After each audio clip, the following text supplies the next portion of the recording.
প্রিয় দর্শক, সবাইকে স্বাগত জানাচ্ছি গণতন্ত্রের সংলাপে। সঙ্গে আছি ডক্টর তৌহিদুল হক। অনুষ্ঠানটি সম্প্রচার হচ্ছে স্বপ্ন ধরার সৌজন্যে। দর্শক, নিউ ইয়র্ক সফরে অন্তর্বর্তী সরকারের প্রধান উপদেষ্টা জানিয়েছেন বাংলাদেশ এখন একটি অবাধ, সুষ্ঠু, শান্তিপূর্ণ জাতীয় নির্বাচন আয়োজনের জন্য পুরোপুরি প্রস্তুত। যুক্তরাষ্ট্রের দক্ষিণ ও মধ্য এশিয়া বিষয়ক বিশেষ দূত ভারতে মনোনীত মার্কিন রাষ্ট্রদূতের সঙ্গে বৈঠকেও তিনি এ বার্তা দিয়েছেন। তবে এ সফরেই ঘটেছে অনাকাঙ্ক্ষিত কিছু ঘটনা। বিএনপি, জামায়াত ও এনসিপি নেতাদের হেনস্থা আর এনসিপির সদস্য সচিব আখতার হোসেনের উপর ডিম নিক্ষেপ। বিষয়টিকে অনাকাঙ্ক্ষিত, দুঃখজনক বলছেন প্রধান উপদেষ্টার প্রেস সচিব। পররাষ্ট্র মন্ত্রণালয়ের গাফিলতির অভিযোগ তুলছেন এনসিপির আহ্বায়ক নাহিদ ইসলাম। আর তীব্র নিন্দা জানিয়ে বিএনপির মহাসচিব মির্জা ফখরুল ইসলাম আলমগীর বলেছেন, আওয়ামী লীগের সব অন্যায়েরই বিচার হবে আইনের মাধ্যমে। এর আগে লন্ডনে তথ্য উপদেষ্টা মাহফুজ আলমের উপর হামলা এবং অন্তর্বর্তীকালীন সরকারের আইন, বিচার ও সংসদ বিষয়ক উপদেষ্টা অধ্যাপক ডক্টর আসিফ নজরুলকে সুইজারল্যান্ডে হেনস্থার চেষ্টা করেছেন সেখানকার আওয়ামী লীগের সমর্থকরা। এমন একটি প্রেক্ষাপটকে সামনে রেখে দর্শক, আজ আমাদের আলোচনার বিষয় প্রবাসে হামলা, দেশে অনৈক্য, জুলাই আন্দোলনের ভবিষ্যৎ কী।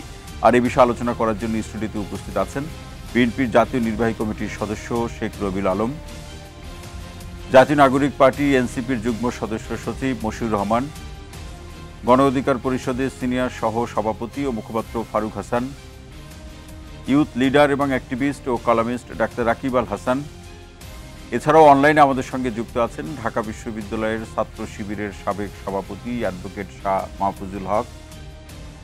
আরও আছেন সুপ্রিম কোর্টের আইনজীবী ডক্টর কাজী জাহেদ ইকবাল। আপনাদের সবাইকে অনুষ্ঠানে স্বাগত জানাচ্ছি। দর্শক, বরাবরের মতো আপনাকেও জানিয়ে রাখি, স্ক্রিনে দেখানো নম্বরে সম্মানিত আলোচকদের কাছে প্রশ্ন রাখতে পারেন। আপনার যা ভাবনা আছে সেটাও আমরা ছোট্ট করে শুনতে চাই এবং সকলের মধ্যে ছড়িয়ে দিতে চাই। ফোনের অপেক্ষায় থেকে আলোচনায় যাচ্ছি। তবে আলোচনা যাওয়ার আগে এটাও জানিয়ে রাখি, অনুষ্ঠানটি একই সাথে ফেসবুক এবং ইউটিউবে সম্প্রচার হচ্ছে। আপনি চাইলে সেখানেও চোখ রাখতে পারেন। শুরুতে মশিউর রহমান, আপনার কাছে আসতে চাই। আমরা এর আগে সুইজারল্যান্ড এবং লন্ডনে উপদেষ্টাদের হেনস্থা করার আমরা সেই ঘটনা, অনাকাঙ্ক্ষিত ঘটনাগুলো দেখলাম। মার্কিন যুক্তরাষ্ট্রের প্রধান উপদেষ্টার সফরসঙ্গী হয়ে যে ঘটনাগুলো ঘটলো এনসিপি নেতাদের উপরে, এনসিপি সদস্য সচিব, এই ঘটনাগুলো আসলে আমাদের কি ইঙ্গিত দেয়, ভবিষ্যতের জন্য কি বার্তা দিচ্ছে? আপনাকে ধন্যবাদ এবং আপনার মাধ্যমে এনসিপির পক্ষ থেকে পুরো বাংলাদেশের মানুষকে ধন্যবাদ জানাই। দেখুন, আজকে যে ডিম হামলার যে ঘটনাটা ঘটেছে, এটা অত্যন্ত নিন্দনীয় এবং বর্বর। আজকে দেখুন, জনাব আখতার হোসেন, মির্জা ফখরুল ইসলাম আলমগীর সাহেব কিংবা জামাতের যিনি নেতা, তারা 6 জন প্রতিনিধি সরকারের সাথে গিয়েছেন। অর্থাৎ তারা সরকারের প্রতিনিধি হিসেবে গিয়েছেন সেখানে জাতিসংঘের 80তম অধিবেশনে যোগ দেওয়ার জন্য। এখানে আসলে আমি যদি সরাসরি বলি, এই সরকার কিন্তু এদেরকে কোনো রাজনৈতিক কারণে নিয়েছে বিষয়টা এমন না। এদেরকে নিয়েছে এই প্রধান উপদেষ্টা এবং তার যারা সফরসঙ্গী আছেন সরকার দ্বারা বিভিন্ন উপদেষ্টা, তাদের নিরাপত্তার জন্য। এর কারণটা হচ্ছে এরকমের, এর আগে এই সরকারের একজন উপদেষ্টা, আপনি বললেন মাহফুজ আলম, তার উপরে হামলা হয়েছে, আসিফ নজরুল, তার উপরে হামলা হয়েছে এবং ডক্টর মোহাম্মদ ইউনূস শিওর ছিলেন তিনি এবং তার যারা সফরসঙ্গী যাবেন তাদের উপরে এই ধরনের ঘটনা ঘটতে পারে এবং সেখান থেকে যাতে করে তাকে রক্ষা করতে পারে বা তার যারা সফরসঙ্গী তাদেরকে রক্ষা করার জন্য তিনি তার গার্ডস হিসেবে, আমি যদি বলি একদম সরাসরি যদি বলি, সেই হিসেবে তিনি এই বিএনপি, জামাত এবং এনসিপির এই নেতাদেরকে নিয়ে গেছেন, কর্মী না, একদম শীর্ষ নেতাদেরকে নিয়ে গেছেন। কিন্তু যাওয়ার পরে আজকে যে ঘটনাটা ঘটলো, আপনি দেখেন এখানে প্রথমত হচ্ছে তাদের যে ভিসা জটিলতার কথা বলা হয়েছে, যে টার্মিনাল থেকে ভিভিআইপি যে টার্মিনাল, সেখান থেকে তাদেরকে দেওয়া হয় নাই, আপনার বের হওয়ার সুযোগ দেওয়া হয় নাই। তা আপনি তাদেরকে রাষ্ট্রীয় প্রোটোকলে নিয়ে গেলেন, রাষ্ট্রীয় সফরে নিয়ে গেলেন, নিয়ে গিয়ে আপনি আপনার উপদেষ্টারা, আপনার মন্ত্রীরা, আপনারা ভিভিআইপি প্রোটোকলে বের হয়ে গেলেন। আর আপনি যারা আগামীর বাংলাদেশ এবং বলতে পারেন যাদের কারণে আপনি আজকে উপদেষ্টা বা সবকিছু, সেই বিএনপি, জামাত এবং এনসিপির নেতা, সর্বোচ্চ নেতা, তাদেরকে আপনি অরক্ষিতভাবে রেখে আপনি একটা নর্মাল টার্মিনাল থেকে তাদেরকে বের করে দিলেন। একজন সাধারণ যেভাবে টুরিস্ট যেভাবে যায় ওইভাবে আপনি বের করে দিলেন।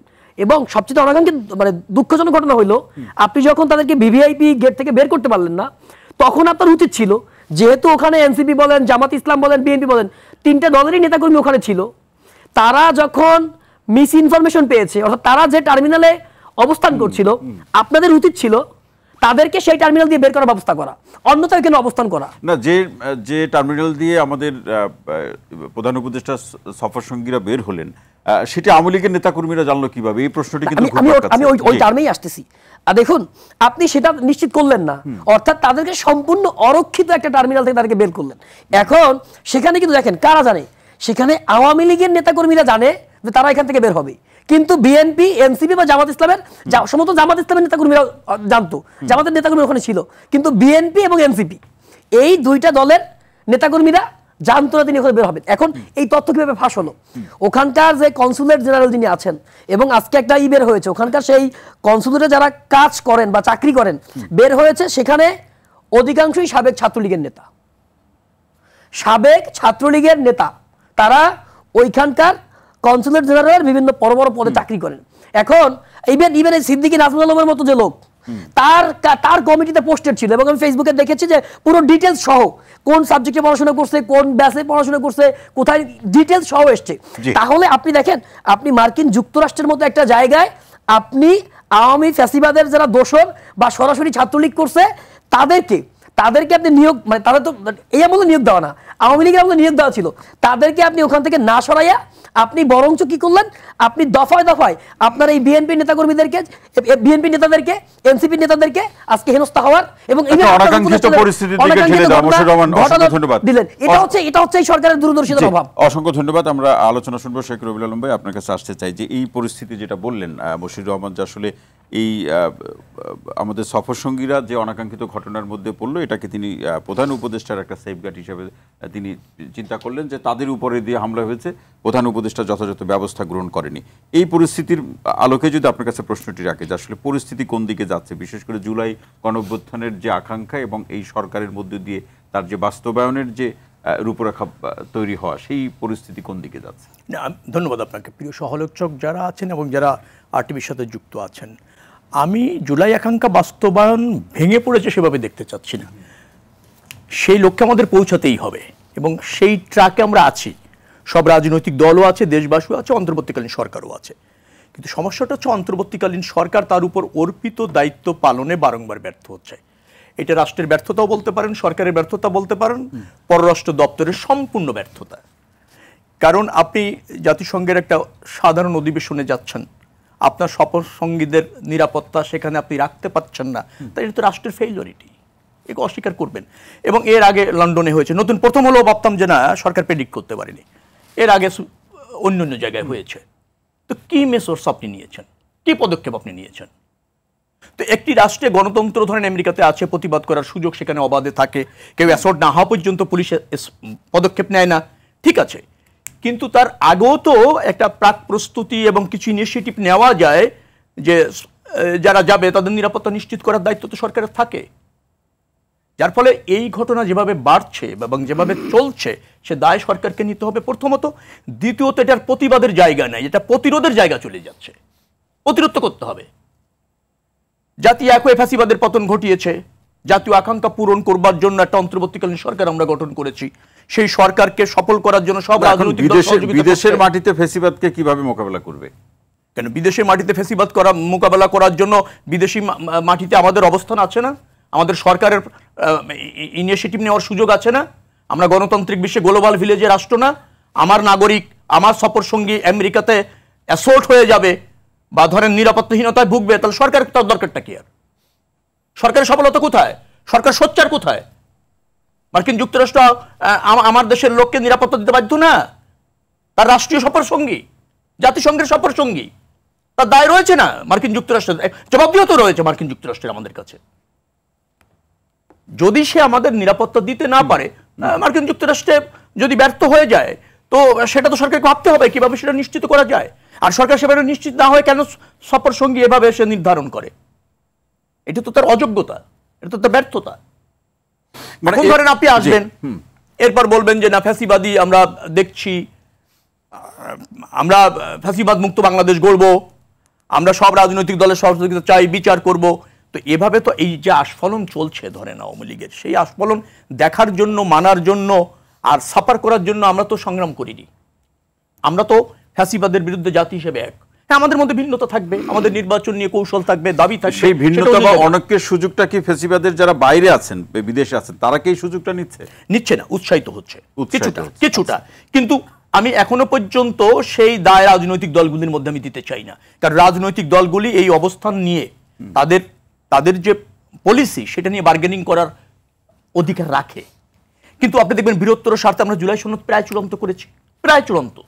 তারপর সেটাকে কিভাবে বাস্তবায়ন করা যায় সেখানেও প্রায় একমত, দুই একটি জায়গায় দ্বিমত আছে, থাকবেই, এটাও সৌন্দর্য এবং এটাও হচ্ছে রাজনীতির অংশ।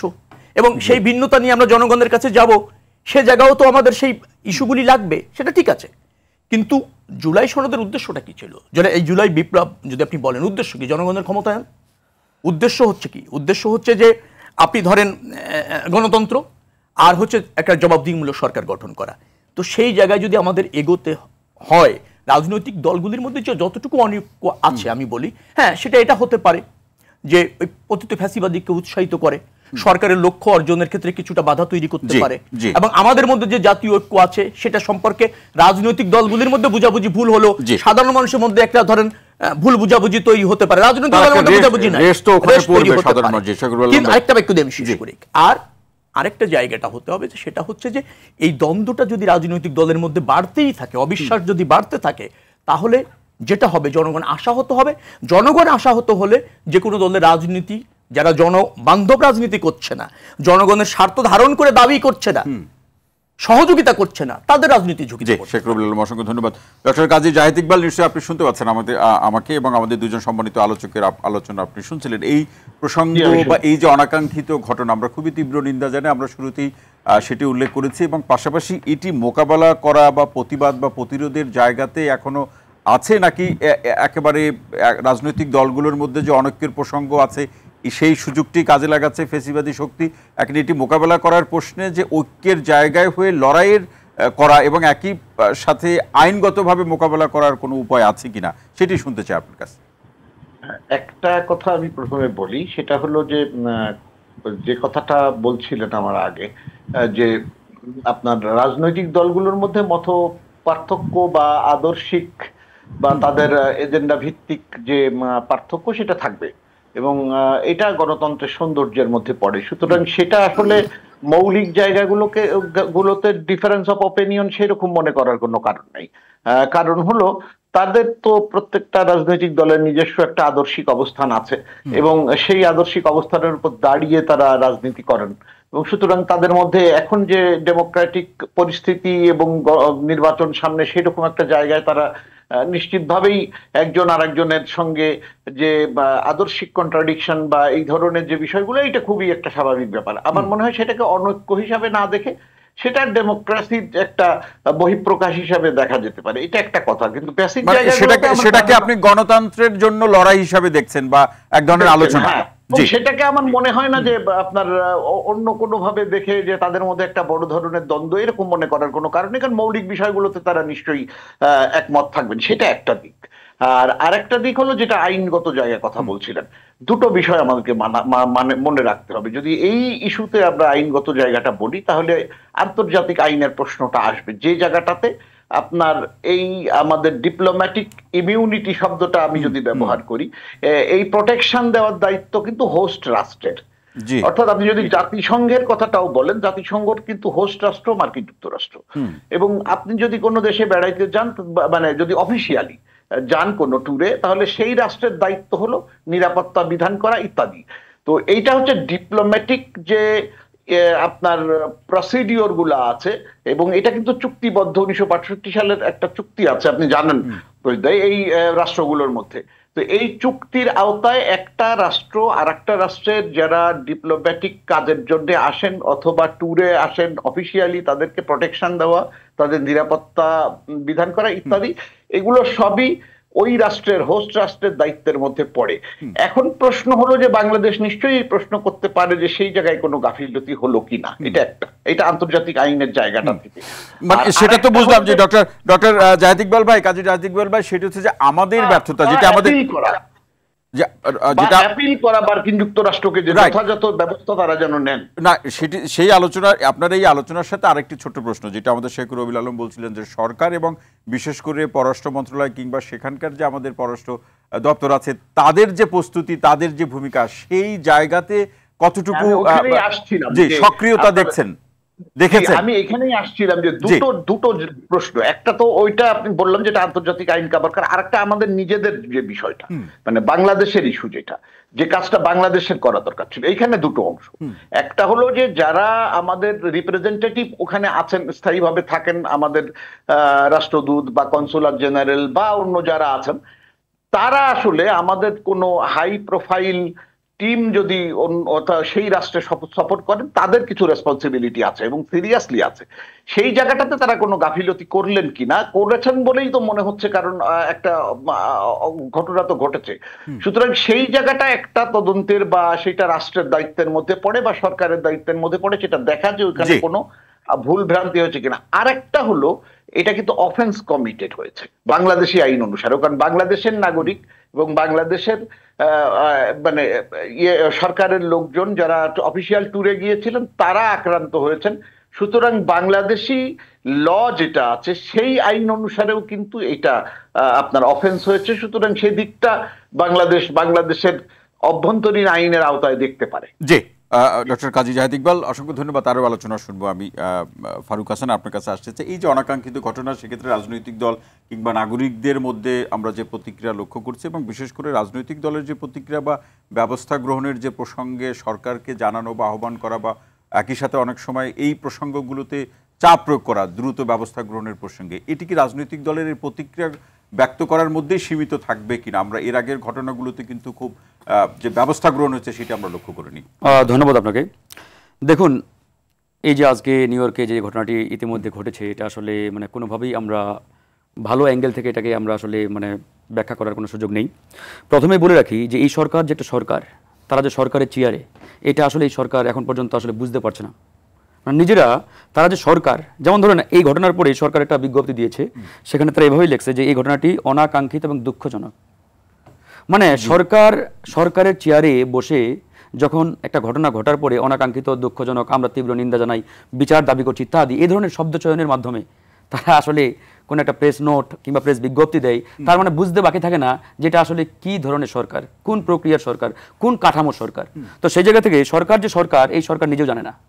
এবার আসেন, আজকের এই ঘটনা আমি মনে করি পুরোপুরি এই সরকারের পরিকল্পনাতেই এই ঘটনাটি ঘটানো হয়েছে। সরকারের পরিকল্পনা? অফকোর্স সরকারের পরিকল্পনাতেই এই ঘটনা ঘটিয়ে আমাদের রাজনৈতিক নেতৃবৃন্দকে এক প্রকারের একটা হেনস্থার মুখোমুখি তারা করিয়েছেন। যেমন ধরেন, এই ঘটনা কিন্তু এর আগে একাধিকবার ঘটেছে। এর আগে আমাদের আসিফ নজরুল সাহেবের সাথে সুইজারল্যান্ডে, তথ্য উপদেষ্টার সাথে আমেরিকায়, লন্ডনে দুটো ঘটনা মানে মোটা দাগে।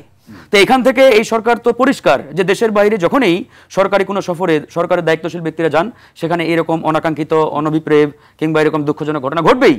তো এর পরিপ্রেক্ষিতে সরকারের অ্যাকশন রিয়াকশনটা কী ধরনের হবে, তাদের প্রোটেকশন কি হবে, তাদের এর এগনেস্টে আসলে কী ধরনের মানে নিরাপত্তা ব্যবস্থা তারা করবে, এ বিষয়ে সরকার যদি উদাসীন থাকে তাহলে বুঝতেই হয় যে সরকারের পরিকল্পনাতেই, সরকারের সিদ্ধান্তেই এরকম ঘটনা তারা ইচ্ছাকৃতভাবে ঘটিয়েছে। এবার আসেন, আমাদের মশিউর রহমান যে ঘটনাটি ইতিমধ্যে আপনার সামনে তুলে ধরেছেন, যে সরকার আসলে মনের আনন্দে কিংবা এই রাজনৈতিক নেতৃবৃন্দকে খুশি করার উদ্দেশ্যে আমেরিকায় নিয়ে গেছেন, বিষয়টা এমন নয়। সরকার তার নিজ স্বার্থে, নিজেদের প্রোটেকশনের জন্য, নিজেদের নিরাপত্তার জন্যই মূলত বিএনপি, জামাত তথা তিনটি রাজনৈতিক দলের নেতাদের সেখানে নিয়েছেন। তারা মনের আনন্দে কিংবা রাজনৈতিক নেতাদের সম্মানে, নিজেদের প্রোটেকশনের কথা যে বলছেন সেটা কি ধরনের, যেটা মশিউর রহমান বললেন যে হামলা এদের উপর হবে? ইয়েস, আমি এটাই বলছি। সরকারের কাছে গোয়েন্দা রিপোর্ট আছে, সরকারের কাছে সকল ধরনের তথ্য ইত্যাদি, কি ধরনের পরিস্থিতি ওখানে ক্রিয়েট হতে পারে, তৈরি করতে পারে আওয়ামী লীগ, এটা এ টু জেড সরকার জানে, এভরিথিং সরকার জানে। বিধায় সরকার সিদ্ধান্ত নিয়েছে যে ওখানে আমি যদি একা যাই, আর আমি যে ধরনের সরকার, আমি তো নিজেও জানি না, সুতরাং এখানে এই অবস্থায় আমি গেলে তো আমার অবস্থা নাজেহাল করবে। সুতরাং আমার প্রোটেকশনের জন্য আমার ডানে বামে কয়েকটা বড় রাজনৈতিক দলের শীর্ষ নেতাদের দরকার। এই জন্যই মূলত শীর্ষ রাজনৈতিক নেতৃবৃন্দকে তিনি সাথে নিয়েছেন। আপনি বলছেন এটা কি একটা গেম ছিল? অফকোর্স, এখানে আমাদের অ্যাডভোকেট সাহেব স্পষ্ট করে বললেন, আমাদের যে ডিপ্লোম্যাটিক কোর, এই ডিপ্লোম্যাটিক কোরের রুলস অনুযায়ী যখন কোনো রাষ্ট্রীয় সফরে ভিভিআইপি যারা তারা যান, সেখানকার তাদের নিরাপত্তা, তাদের যে প্রোটেকশন, এভরিথিং ওই হোস্ট রাষ্ট্রের যে ডিপ্লোম্যাটিক করে যারা দায়িত্বে থাকেন তাদের অন্যতম সেই জায়গা থেকে এই সরকার এর আগে একাধিকবার এই ধরনের ঘটনার মুখোমুখি তারা হয়েছেন। তো এই ধরনের একাধিক ঘটনার মুখোমুখি হওয়ার পরেও যখন তারা বিশাল একটি বহর নিয়ে জাতিসংঘের সাধারণ অধিবেশনে অংশগ্রহণ করার উদ্দেশ্যে তারা এরকম একটা ধরেন যে হাই প্রোফাইল একটা টিম নিয়ে তারা সেখানে গেলেন, তারা জানতেন না যে এরকম ঘটনা এখানে ঘটবে? আর যদি এরকম ঘটনা ঘটেই থাকে বা এরকম ঘটনা ঘটার সম্ভাবনা থেকেই থাকে, তাহলে তার বিপরীতে কি ধরনের প্রোটেকশন নিরাপত্তা দরকার ছিল এটাই সরকার কেন করে নাই? তার মানে এই সরকারের পুরোপুরি দায়ভার নিতে হবে ঘটনার। অন্যথায় এই ঘটনা এই সরকারের পরিকল্পনাতে ঘটানো হয়েছে। কিন্তু সরকার তো বলছে আওয়ামী সন্ত্রাসীদের বিচার হবে। আমি কেন বলছি যে এই সরকারের পরিকল্পনাতে, দেখেন এই সরকারের বিভিন্ন দেশে যে দূতাবাস বা এম্বাসিগুলো রয়েছে বা হাই কমিশনগুলো, প্রত্যেকটাতে এখনো আওয়ামী দোসর যারা, ফ্যাসিবাদের দোসর যারা, এরা কিন্তু এখনো চাকরি করে। ইভেন আমরা বেশ কয়েকটা এম্বাসিতেও দেখলাম যে অনেকেই যারা ফ্যাসিবাদের আমলে সুবিধাভোগী তাদেরকে প্রমোশন দিয়ে কিংবা নানাভাবে তাদেরকে নিয়োগ দিয়ে আবারও সেই এম্বাসিগুলোতে প্রদান করা হয়েছে। তো এরকম যদি একটা অবস্থা থেকে থাকে বা হয়ে থাকে, তাহলে এরকম ঘটনা ঘটবে না তার তো নিশ্চয়তা নেই। ইভেন এটাও বিএনপির কয়েকজন নেতার সাথে আমি কথা বললাম, তারা বলেছে যে আমাদের মহাসচিব মহোদয় কোন গেট দিয়ে বের হবে এটা আমরাই জানি না। ওরা নাকি এক গেটে প্রস্তুতি নিয়েছে। আমি দেখলাম ভিডিওতে যে যুবদল, ছাত্রদল এবং বিএনপির সেই খবর তাদের কাছে কিভাবে গেল? এটাই তো প্রশ্ন। মানে বিএনপির নেতা কর্মীরা জানেন না তাদের মহাসচিব কোন গেট দিয়ে বেরোবে, অথচ আওয়ামী লীগ জেনে গেল। আর আওয়ামী লীগ তার পরিপ্রেক্ষিতে সেখানে অ্যাকশন নেওয়ার জন্য টিম নিয়ে হাজির। পরবর্তী আলোচনা বুঝার বাকি থাকে না ভাই। আপনাকে অসংখ্য ধন্যবাদ ডাক্তার রাকিব আল হাসান। আপনি কিভাবে এই ঘটনাকে দেখছেন এবং এখানে ব্যর্থতার প্রসঙ্গ, সরকার এবং দায়িত্বের প্রসঙ্গ নিয়ে আলোচনা হচ্ছে, কিভাবে দেখছেন, কি ব্যবস্থা গ্রহণ করতে পারে? এবং বিশেষ করে ফারুক হাসান যে অভিযোগটি করছেন যে আওয়ামী লীগের সাথে সরকারের যোগাযোগের প্রসঙ্গ কোড আনকোড। জি, আপনাকে ধন্যবাদ। মোটামুটি আমার আগে 4 বক্তাই মোটামুটি সেম ধরনের কথাই বলেছেন। আমি একটু ভিন্ন কথা বলি। দেখুন, আমি এ পর্যন্ত পৃথিবীতে অনেকগুলো দেশেই একদম হাই অফিসিয়াল প্রোগ্রাম আমি অ্যাটেন্ড করেছি। আমি কাতার আমিরের সরাসরি ইনভাইটেশন আমি 2 বার গেলাম। আমি রাশিয়ার পুতিনের প্রোগ্রামে গেলাম, শি জিনপিং এর প্রোগ্রামে গেলাম। তো এখন হচ্ছে কি, আমাদের এই প্রোগ্রামগুলোতে যে জিনিসটা হয় ওরা সব খরচ আমাদের দিয়ে দেয়, একেবারে including fair flight, air ticket, সব কিছু, ভিসা ফি পর্যন্ত। বাট আমি একবার ইন্টারেস্টিং ওদেরকে জিজ্ঞেস করলাম যে আমাদের এক একজনের পিছনে তোমাদের কত টাকা খরচ হয়?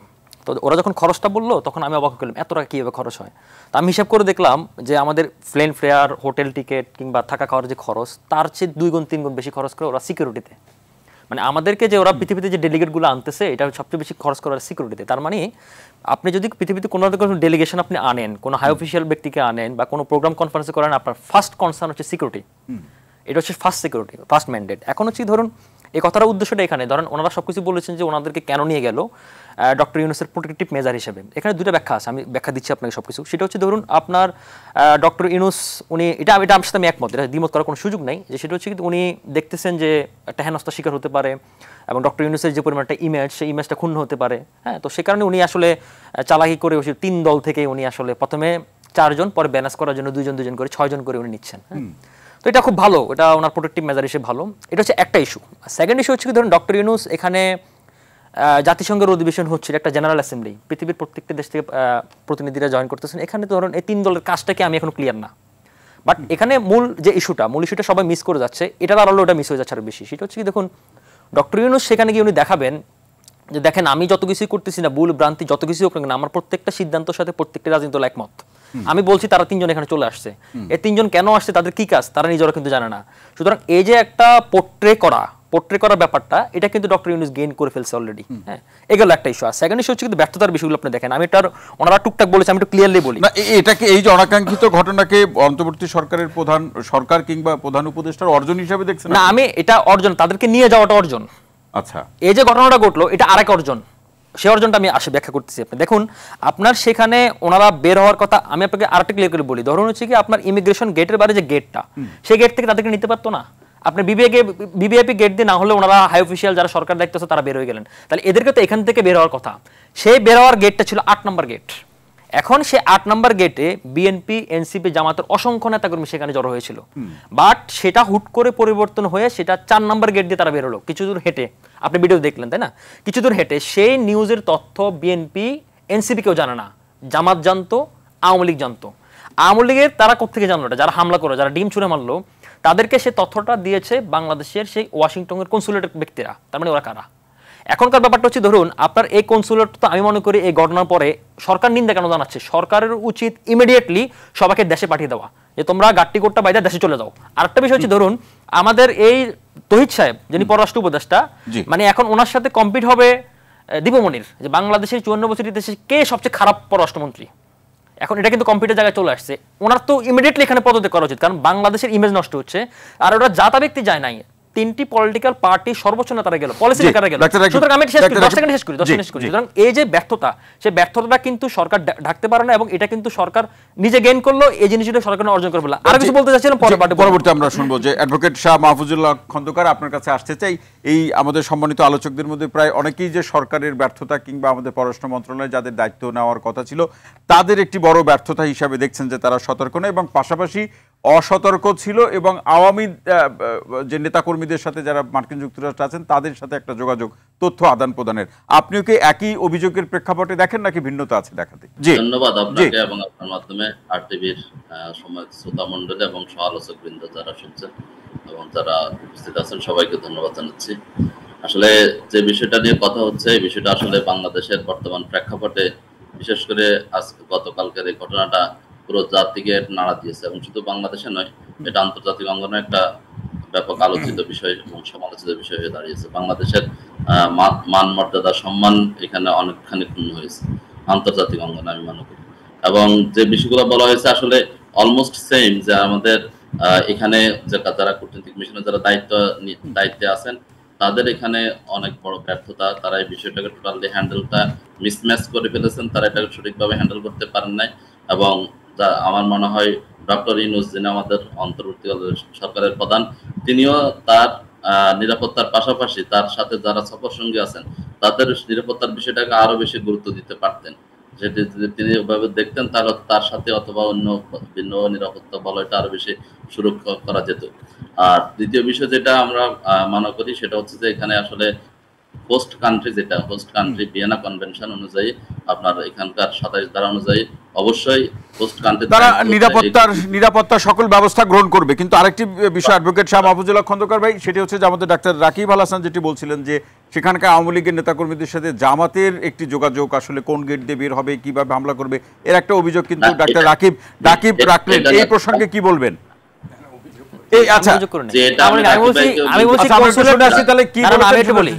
আমি বললাম যে কনসুলেট দিয়ে ওরা যে 8 নম্বর গেট থেকে যে ক্রস চেঞ্জ করে 4 নম্বর গেটে আসবে, সেটা ওখানকার যে আওয়ামী লীগেরা হামলা করছে তারা জানতো, আর জামাতি নেতারা জানতো, সেটাই বলছি। আচ্ছা, তাহলে এই যে প্রসঙ্গ হামলার প্রসঙ্গ কারা জানতো, এই প্রসঙ্গে আপনার বক্তব্য শুনছি। বিরতির পর, বিরতি থেকে ফিরে আপনার আলোচনা আমরা শুনবো। প্রিয় দর্শক, আপনারা দেখছেন গণতন্ত্রের সংলাপ, নিচ্ছে ছোট্ট বিরতি, সঙ্গে থাকুন।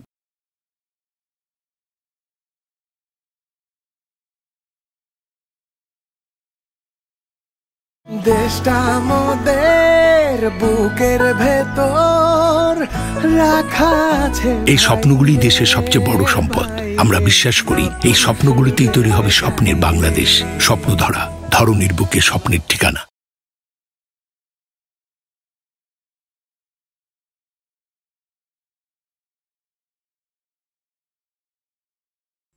দর্শক, বিরতির পর আরো একবার স্বাগত জানাচ্ছি।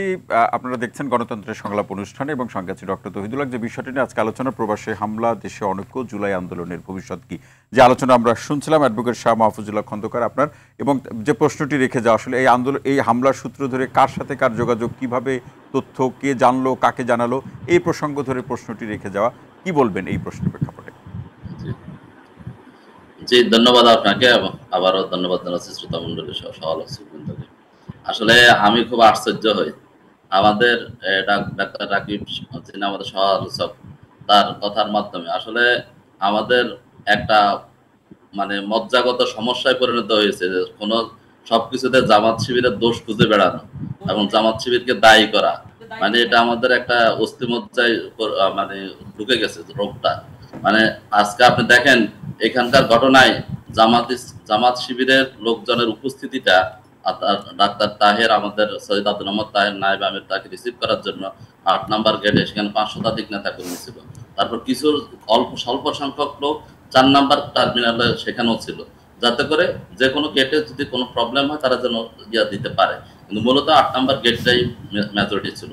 কিন্তু সেখানে আজকে মির্জা ফখরুল ইসলাম আলমগীর এবং হচ্ছে যে আক্তার হোসেন, তাদেরকে জামাত শিবিরের লোকেরা যেভাবে মানব ডাল হয়ে তাদেরকে রক্ষা করেছে, যদি তারা রক্ষা না করতো তাহলে পরিণতিটা কি হইতো কি পরিস্থিতি তৈরি হইতো, সেটার জন্য ছাত্র শিবিরকে বা জামাত ইসলামকে ধন্যবাদ দেওয়া দরকার। সেটা না দিয়ে আপনি দেখেন আমাদের মানসিকতাটা কিরকম নেগেটিভ, যে ওখানে কেন জামাত শিবিরের 2-3 লোক কয়েকজন লোক গেল এবং কেন সেভ করলো, তাহলে এটা জামাত শিবির নিশ্চয় জানতো আওয়ামী লীগের সাথে জামাত শিবিরের যোগাযোগ আছে। আমি আপনি মিস করতেছেন,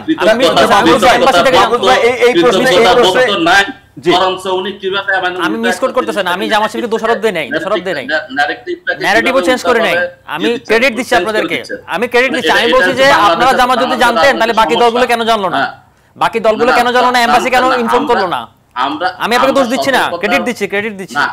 না, আমি বলছি যে সতর্কতার জন্য আমরা টার্মিনালে মূল গেটে লোক রাখতেছে সবচেয়ে বেশি ওখানে, আর এখানে কিছু সংখ্যক স্বল্প সংখ্যক লোক ছিল, যাতে করে এই গেট দিয়েও যদি কোন কারণে বের হয়, ইনফরমেশন অন্য দলগুলো কেন জানলো না সেটা আমি প্রশ্ন করছি। না, আমি আপনাকে দোষ দিই না, ইনফরমেশনের বিষয় ভাই, এটা ইনফরমেশনের বিষয় না, এটা হলো প্রস্তুতির বিষয়। আপনি একটা ঘটনাকে কতভাবে আপনি অ্যানালাইসিস করতে পারেন, কতভাবে আপনি আপনার সিকিউরিটিটা নিশ্চিত। আমি আপনাকে দোষ দিই না, আপনি না আপনার মাধ্যম দিয়ে আরো অনেক মিডিয়া এখন আলোচনা শুরু করছে। হ্যাঁ, জামাত জানে, আওয়ামী লীগ জানে, তাহলে অন্যরা জানে না, তাহলে এখানে জামাত আওয়ামী লীগের মধ্যে আছে। এই জিনিসটার জন্য না, এই জিনিসটাকে যেভাবে জামাত শিবিরকে বরঞ্চ যারা সবসময় জামাত শিবিরকে সমালোচনা করেন, আজকে বিভিন্ন পত্রিকায় আসছে, কিন্তু তারা জামাত শিবিরের কর্মীরা সেখানে জীবন বাজি রেখে তাদেরকে সেভ করেছে এবং সেখান থেকে সিকিউরিটি দিয়ে নিয়ে আসছে। এবং এটা তো আসলে বাস্তবতা যে আমাদের একদম একটা দল, যেমন সরকারের এখানে দায়বদ্ধতা আছে, কনসুলেটের দায়বদ্ধতা আছে, আর স্বাগতিক রাষ্ট্রের দায়বদ্ধতা আছে, সেভাবে আমাদের রাজনৈতিক দলগুলো তো সীমাবদ্ধ আছে। এত বড় দল, আমাদের প্রস্তুতিটা কেন সেভাবে থাকবে না? আমরা কেন আওয়ামী লীগটা একটা নিষিদ্ধ ঘোষিত সংগঠন, আওয়ামী লীগ তো আজকে এই পর্যায়ে নাই। যদি আমাদের বড় দল হিসেবে আমাদের যে বড় প্রস্তুতিটা থাকতো, তাহলে তো আজকে এখানে এই ঘটনা ঘটতো না, সেটাই বলছেন।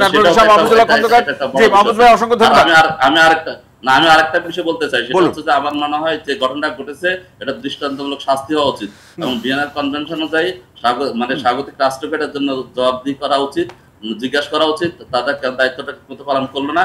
এবং বাংলাদেশের আইন অনুযায়ী যারা এখানে অপরাধী, সরকারকে কে জিজ্ঞাসাবাদ করবে ভাই? সরকারকে জিজ্ঞাসাবাদ করবে কে? বাংলাদেশ সরকার জিজ্ঞাসা করবে। আমাদের দেশে যদি এরকম ঘটনা ঘটতো তাহলে তারা কি আমাদেরকে জিজ্ঞাসা করতো না? তাহলে আমাদেরকে দায়বদ্ধতা ছিল না? তাহলে স্বাগতিক দেশ হিসেবে আমেরিকাকে আমাদেরকে এটার জন্য করতে হবে, জবাবদিহি করতে হবে। জি, কেন ঘটলো সেটা আমেরিকার স্বাধীন রাষ্ট্র। জি, ধন্যবাদ অ্যাডভোকেট মাহফুজুল হক। এই প্রসঙ্গে তিনি যা বলছিলেন, ডাক্তার রাকিব কি বলবেন? না, উনি একটু মিস ইন্টারপ্রেট করছে। আমি আপনাকে আসলে দোষ দিই নাই, আমি আসলে ক্রেডিট দিলাম। আমার কথা হচ্ছে কি, একটি দল যদি ইনফরমেশনগুলো জানে, বাকি দলগুলো কেন জানবে না? আমি সেই প্রশ্নটা রাখছিলাম। আমি তো জামাত শিবিরকে দোষারোপ কিছু করি না, আপনি রং ইন্টারপ্রেট করছেন। এটা ইনফরমেশন জানার বিষয় না, এটা হলো সতর্কতার বিষয়। আমার কোন ঘটনা একটা ওকে ফাইন, তাহলে বাকি দলগুলো কেন সতর্ক হলো না সেটাও আমার প্রশ্ন। বাকি দলগুলো কেন সতর্ক হলো না সেটা আমার প্রশ্ন। সেটা আওয়ামী লীগের সাথে আওয়ামী লীগ আমি একবার উচ্চারণ করি না, আমি একবার জামাতের নেতাকর্মীরা সতর্ক হলো কিসের ভিত্তিতে?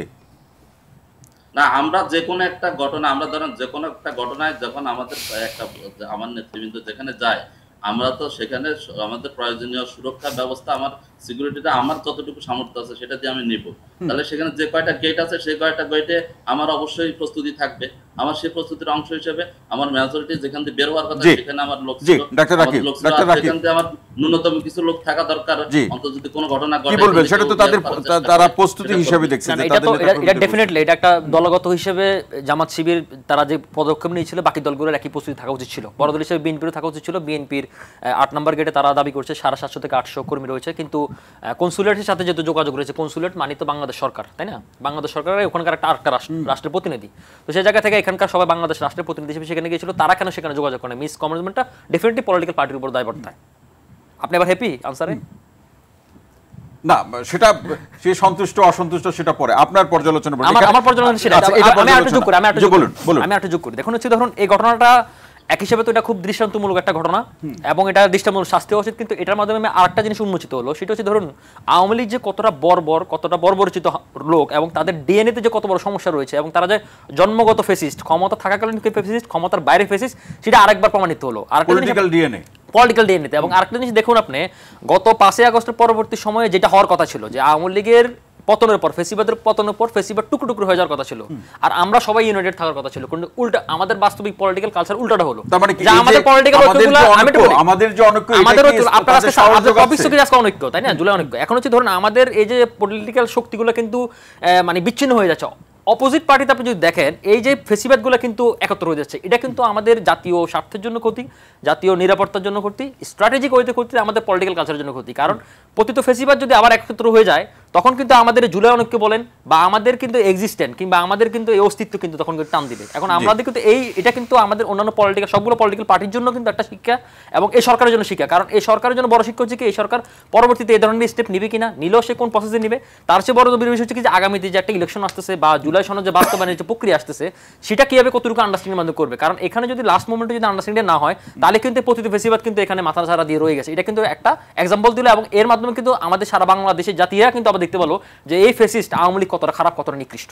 সেটাকে এই যে অনৈক্য বা অনৈক্যের ঐক্যের প্রশ্ন যতটুকু ঘাটতি আছে সেইটা সেই প্রশ্নটাকে আবার সেই সম্পর্কের জায়গাটাকে আরো মেরামত করবে আপনি কি মনে করেন এই ঘটনার সূত্র থেকে?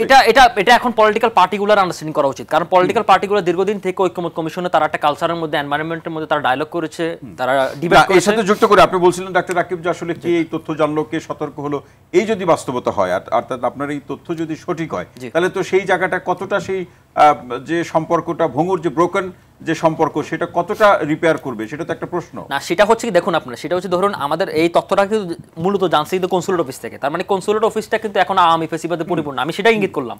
সুতরাং এই কনসুলেট অফিস কিন্তু সে কিন্তু বিএনপি বলেন, জামাত বলেন, এনসি বলেন, সবার জন্য সে ইকুয়াল।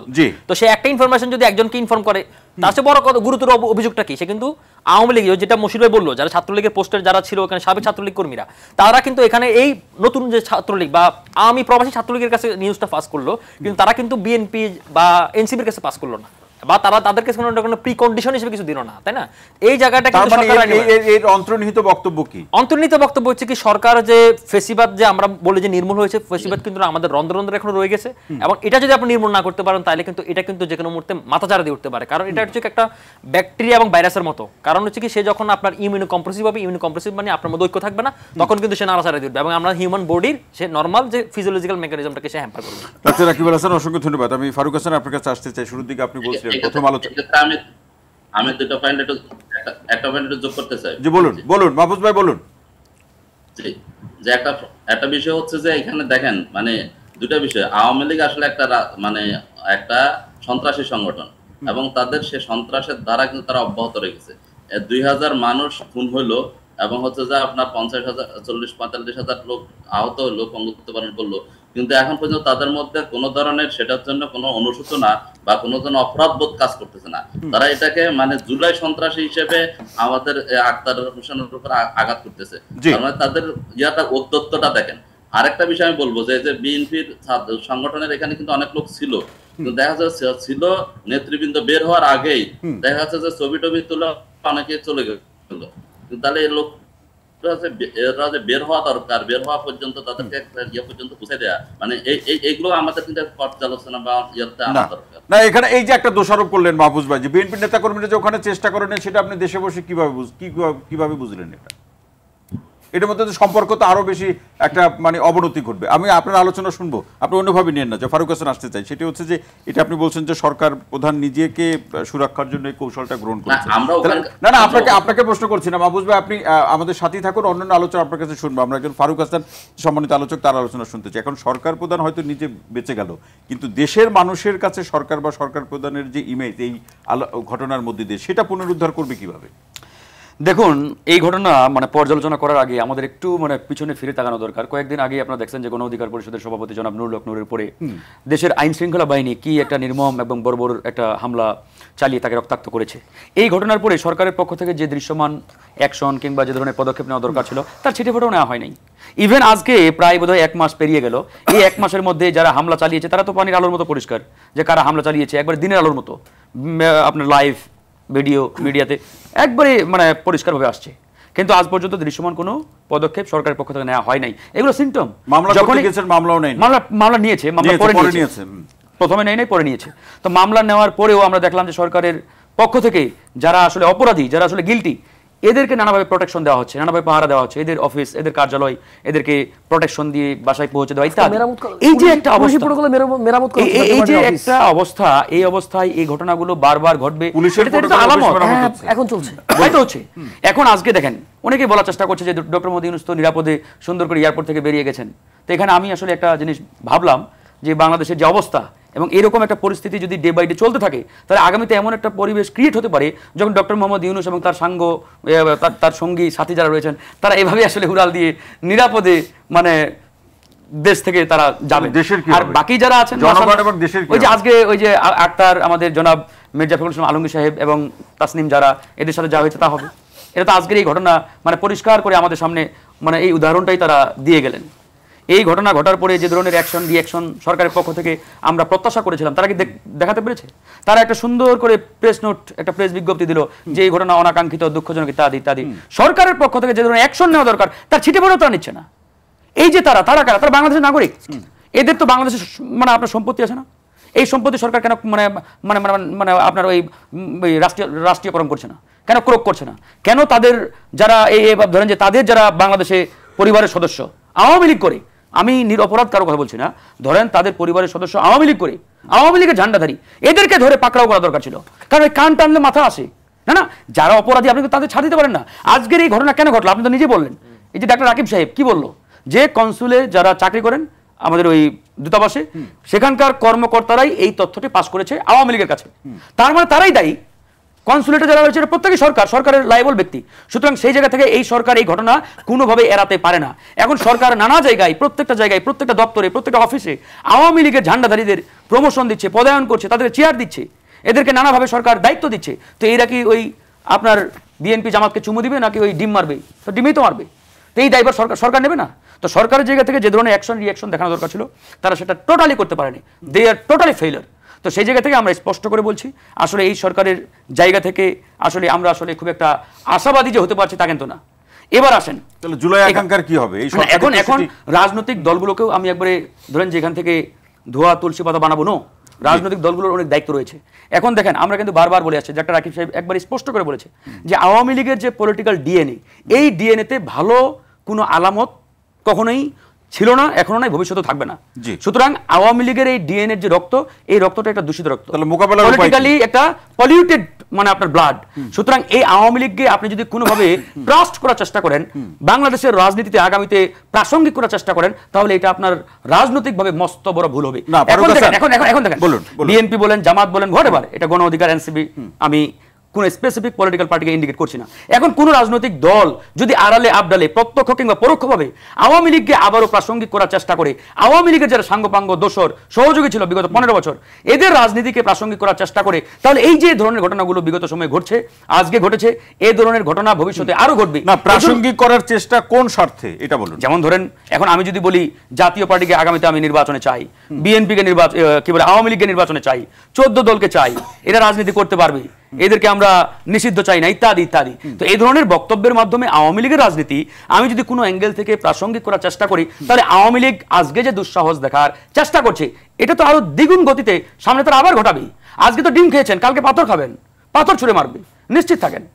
এখন দেখেন আমি এই কথাটা কেন বললাম, আমাদের বিএনপির ভাইরা যারা রয়েছেন এরা আবার ধরেন যে আমার উপর রুষ্ট হতে পারে এই বক্তব্য শুনে। যেমন বিএনপির বক্তব্য কি, জনাব মির্জা ফখরুল ইসলাম আলমগীর সাহেবের একটা বক্তব্য আজকে মিডিয়াতে দেখছি, আমি জানি না এটা সত্য কি মিথ্যা, এটা সম্ভবত ইন্ডিয়ান একটা পত্রিকায় তিনি সাক্ষাৎকার দিয়েছেন, সেখান থেকে আসছে যে আওয়ামী লীগ, 14 দল এবং জাতীয় পার্টি এদেরকে আমরা আগামী নির্বাচনে চাই, এরকমই হেডলাইন সম্ভবত বেশ কয়েকটি জাতীয় দৈনিক আমি দেখলাম।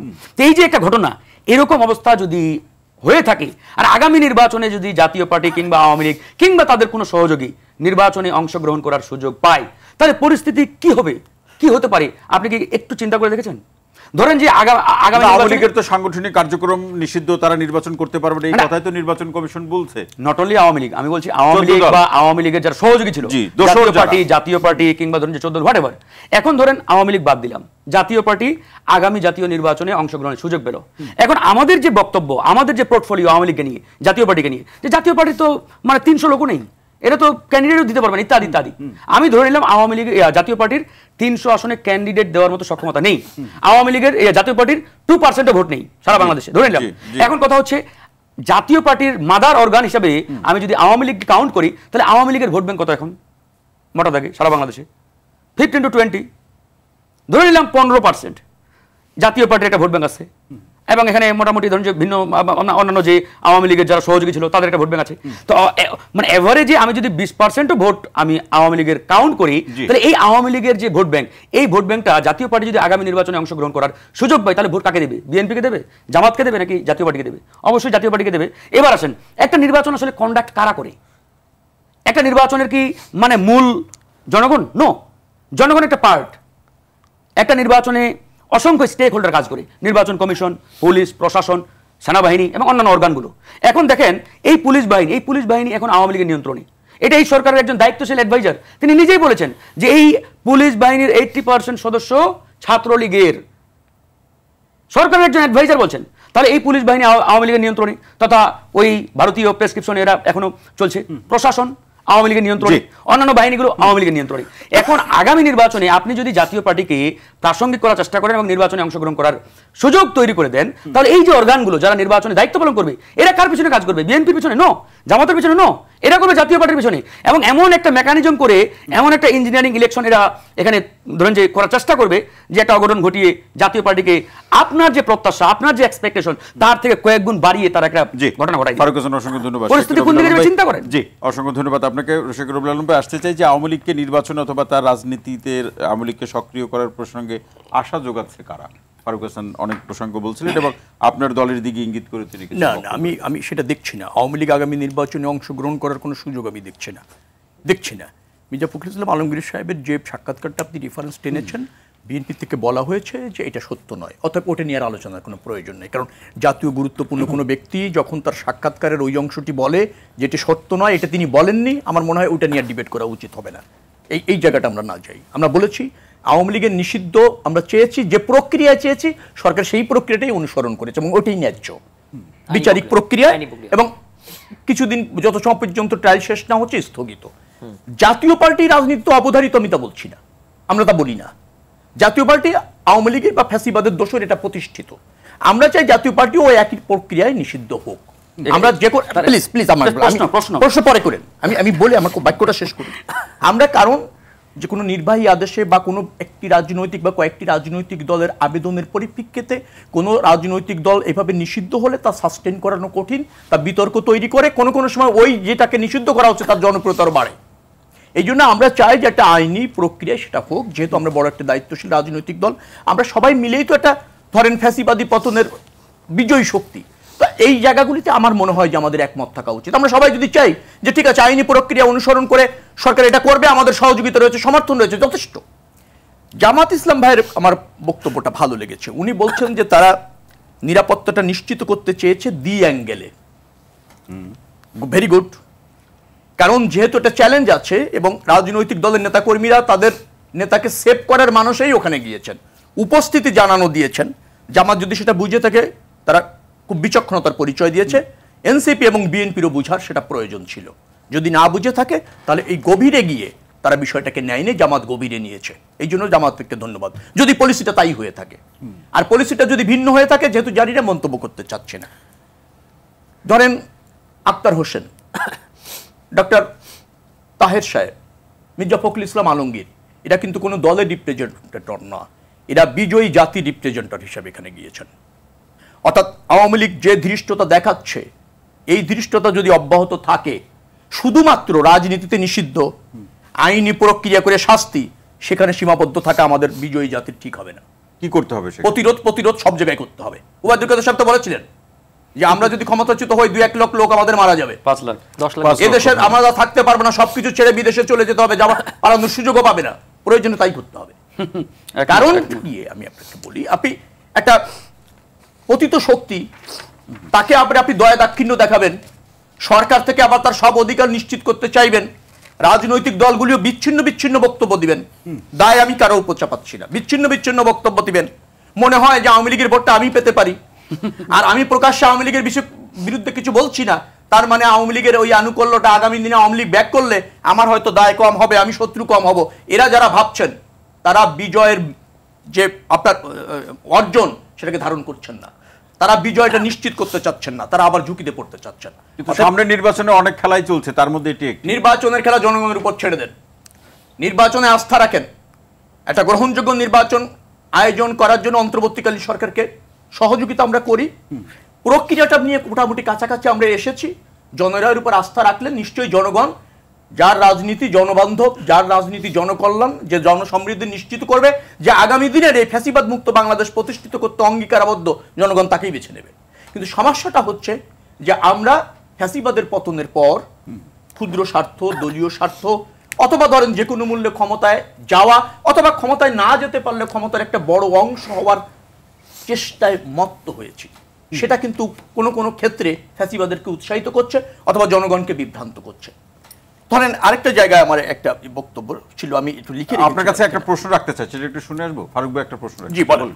প্রশ্নটি হচ্ছে, ধরেন আওয়ামী লীগের যে কার্যক্রমে নিষেধাজ্ঞা, এটা কিন্তু ইন্টারিম একটা নিষেধাজ্ঞা বা ইনজাংশন, মানে আওয়ামী লীগকে কিন্তু সরকার নিষিদ্ধ করে নাই। বিচারিক প্রক্রিয়ার মাধ্যমে আওয়ামী লীগ যদি নিষিদ্ধ হয় হবে বা যে রায় হবে। এখন কথা হচ্ছে আওয়ামী লীগের যে প্রক্রিয়ায় তাদের কার্যক্রমে নিষেধাজ্ঞা দিয়েছে জাতীয় পার্টি বা 14 দল, তারাও তো আওয়ামী লীগের সহযোগী, তো তারাও কি এই প্রক্রিয়ার মধ্যে পড়ে কিনা? হ্যাঁ, পারা যাবে। হ্যাঁ, এটা এই বিষয়ে আপনি শুনুন আমার অ্যানসার। আমাদের যে কোনো রাজনৈতিক দলকে যে কোনো সময় নিষিদ্ধ করার আইনটা ছিল না, সরকার করেছে। সংবিধানে এটা ছিল, কিন্তু সেটা আইনে ছিল না, সরকার করেছে। যে আইনে আওয়ামী লীগের বিচার হচ্ছে, সেই একই আইনে জাতীয় পার্টি বা 14 দল বা তার দোসরদের বিচার হতে পারে। সেই উদ্যোগটা রাজনৈতিক দলের সমর্থনে সরকারকে নিতে হবে। নিয়ে সরকার নিশ্চয়ই জাতীয় পার্টির কার্যক্রম বা 14 দলের কার্যক্রম, আপনি যাই বলেন না কেন, সাময়িক সময়ের জন্য নিষিদ্ধ করতে পারে। এবং চূড়ান্ত ট্রায়ালে সেটা কি কোনো নির্দিষ্ট মেয়াদে নিষিদ্ধ হবে নাকি আজীবন নিষিদ্ধ হবে, কিন্তু সেই উদ্যোগ সরকার নিতে পারে এবং সেই উদ্যোগ অমূলক না। উদ্যোগ নিতে গেলে রাজনৈতিক দলগুলো বাধা দিচ্ছে না, বাধা দিচ্ছে না, তা বলছে না। সস্তাভাবে বলেন, আমি প্লিজ বলেন। আমরা বলেছি যে জাতীয় পার্টি ফ্যাসিবাদের দোষর, এটা প্রতিষ্ঠিত, কিন্তু সেই রাজনৈতিক দলটি যদি নিষিদ্ধ হয় তাকে একটা প্রক্রিয়া, আইনি প্রক্রিয়া অনুসরণ করতে হবে। এটা আমাদের দায়িত্বের জায়গা থেকে বলছি। আমরা বহুদলীয় গণতন্ত্রে বিশ্বাস করি, কিন্তু তার মানে এই না যে ফ্যাসিবাদী শক্তি রাজনীতি করবে বা ফ্যাসিবাদী শক্তির দোষরা রাজনীতি করবে। এই জায়গাগুলি না বুঝলে হচ্ছে ভুল বুঝাবুঝি হচ্ছে। হ্যাঁ, এখন বিএনপির অবস্থান খুবই স্পষ্ট, ফ্যাসিবাদের সাথে আপোষ নয়, ফ্যাসিবাদ নতুন করে বাংলাদেশে প্রতিষ্ঠিত হওয়ার কোনো সুযোগ নেই। আমাদের মধ্যে ঐক্য দরকার, আমাদের ভিন্ন দায় আছে। আমি তো এখন আরো দেখতে পাই আওয়ামী লীগকে যতটা দোষারোপ করা, তার চেয়ে বেশি বিএনপিকে দোষারোপ করা হয়। বিএনপির ব্যর্থতা, বিএনপির ধরেন পোস্টমর্টম, আমার মনে হয় প্রতিদিন বিএনপিকে এটা শুনতে হচ্ছে বা ফেস করতে হচ্ছে। কিন্তু আপনি দেখেন আন্দোলন সংগ্রামের নেতৃত্ব বলেন, এই যে অন্তর্বর্তীকালীন সরকারকে সহযোগিতা বলেন, ঐক্যমত কমিশনের সাথে আলোচনা করে বৃহত্তর পরিসরে একমত হওয়া বলেন, বিএনপি সব জায়গায় আছে। এই যে ধরেন ডক্টর মোহাম্মদ ইউনূস বাইরে গিয়েছেন, অনেকে বলছেন তার নিরাপত্তার জন্য নিয়ে গেছেন, আমি ওভাবে দেখছি না। আমি মনে করছি যে বাংলাদেশের রাজনীতিবিদদের নিয়ে ডক্টর ইউনূস আগামী দিনের রাষ্ট্র ব্যবস্থাপনায় রাজনীতিকরণ, এখন তো বিরাজনীতিকরণ রয়েছে বা রাজনৈতিক সরকার নেই, সেটা যে উনি সঠিক পথে এগোচ্ছেন এবং তার সাথে যে দলগুলির খুব বেশি দ্বিমত নাই, সহযোগিতা আছে, সেটা প্রতিষ্ঠিত করতে গিয়েছেন।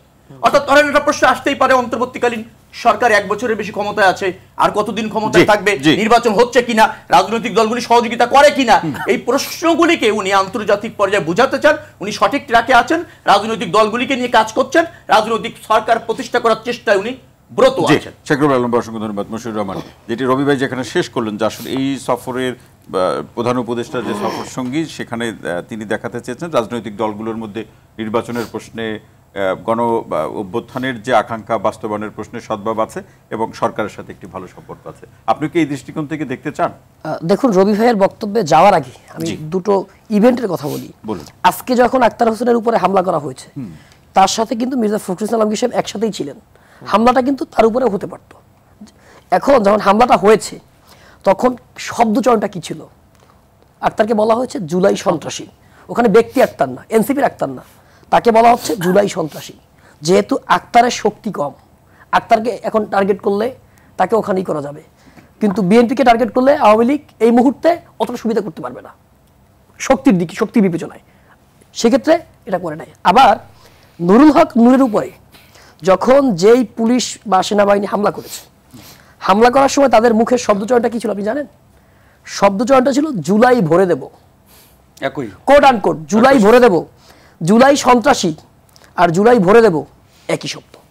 এবং যখন প্রশাসনের মধ্য থেকে এই জুলাই ভরে দেব শব্দটা আসে এবং আজকে যখন জুলাই সন্ত্রাসী বলে আঘাত করা হয়, আপনি ধরে নেন এই আওয়ামী লীগের যারা আছেন, আওয়ামী লীগের নেতাকর্মীরা এবং প্রশাসনের মধ্যে আওয়ামী লীগের যারা দোষর আছেন, তাদের টোন, টিউনিং এবং তাদের ইন্টেনশন একদম সেম, এবং এর রেজাল্ট খুব ভয়ঙ্কর হবে। আজকে যখন আজকে মানে কি হবে আমি বলছি, আজকে দেখুন, আজকে নুরুল হক নুরের উপর হামলা হলো, সে জুলাইয়ের সম্মুখ সারির একজন। আজকে আক্তার হোসেনের উপর হামলা হলো। কালকে যে এই হামলাটা জনাব তারেক রহমানের উপরে হবে না, জনাব শফিকুর রহমানের উপর হবে না, শফিকুর রহমানের উপরে হবে না, তার কোনো গ্যারান্টি আপনি দিতে পারেন না। দেশটা মোদের বুকের ভেতর রাখা আছে। এই স্বপ্নগুলি দেশের সবচেয়ে বড় সম্পদ। আমরা বিশ্বাস করি এই স্বপ্নগুলিতেই তৈরি হবে স্বপ্নের বাংলাদেশ। স্বপ্ন ধরা, ধরনীর বুকে স্বপ্নের ঠিকানা। এবং তাদের টার্গেট হচ্ছে জুলাই, এবং যেহেতু এক এক করে তাদের এখানে ধরার সুযোগ আছে, এটাই তারা করছে। মানে হামলা কার উপরে হলো, যাদের উপরে হলো, যাদের উপরে হলো, যাদের উপরে হলো না, এটা কি ভিতরের কোনো আন্ডারস্ট্যান্ডিং কি ইঙ্গিত করে সেটা মনে হয়? আপনি দেখুন, অভ্যুত্থানের পরে সম্ভবত 1 থেকে 1.5 মাস পরে জনাব জাহাঙ্গীর কবির নানক তিনি একটা ফেসবুক লাইভে এসেছিলেন। লাইভে এসে সেই লাইভে তার বক্তব্যে তিনি বিএনপির কথা একবারও বলেননি। তিনি টার্গেট করেছিলেন জামাতকে, জামাত শিবির এবং এই সমন্বয়কদের। এর কারণটা কি? তিনি যদি একাধারে যদি হচ্ছে বিএনপিকে টার্গেট করে আবার জামাতকে টার্গেট করে, তাদের চাওয়া কি ছিল যে তারা যে কোনো মূল্যে বিএনপিকে ম্যানেজ করবে, এবং জয়ের যে বক্তব্য, শেখ হাসিনার পুত্র সজীব জয়ের যে বক্তব্য যে আমরা চাই আগামী দিনে বিএনপির মাধ্যমে গণতন্ত্র প্রতিষ্ঠা হবে, সবাই রাজনীতি করার সুযোগ পাবে। তার মানে কি? তাদের টার্গেটটা ছিল যে বিএনপিকে তেল মারবে, বিএনপিকে তেল মারবে। সেই বক্তব্য তো বিএনপি গ্রহণ করে। আমি আসছি, জায়গাটা হচ্ছে তেল মারবে, তেল মারে তারপর এটা করবে। কিন্তু যখন দেখলো বিএনপি তাদের তেল গ্রহণ করছে না, এবং বিভিন্ন জায়গায় আপনি বিএনপির নেতারা ধরেন পলিটিক্যাল যারা লিডার বা যারা পলিসি মেকিং এর জায়গায় থাকেন, তারা অনেক সময় অনেক বক্তব্য মিডিয়ায় চেপে যায়, অনেক কিছু বলে না।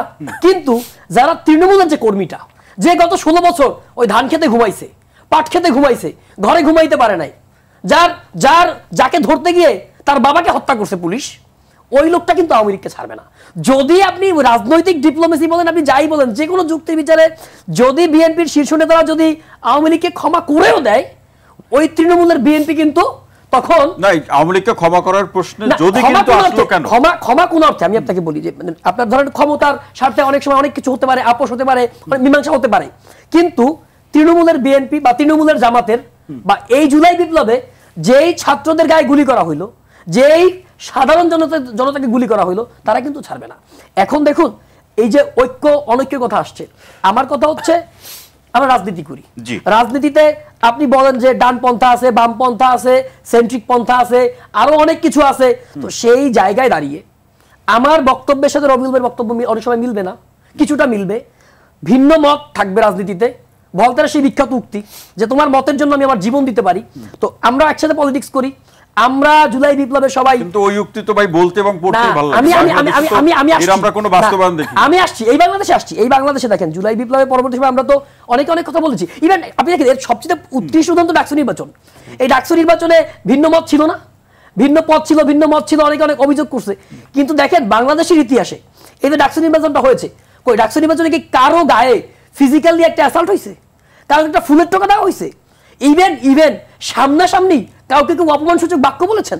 দেখুন, এটা কিন্তু আমরা অলরেডি প্রতিষ্ঠিত। সেই জায়গায় দাঁড়িয়ে এনসিপি বলেন, জামাত বলেন, বিএনপি বলেন, গণ অধিকার পরিষদ বলেন, অর্থাৎ ফ্যাসিবাদ বিরোধী শক্তি যেটা গত 16 বছরের যারা মজলুম শক্তিগুলো, এই শক্তিগুলো রাজনৈতিক বিরোধিতার জায়গা থাকবে।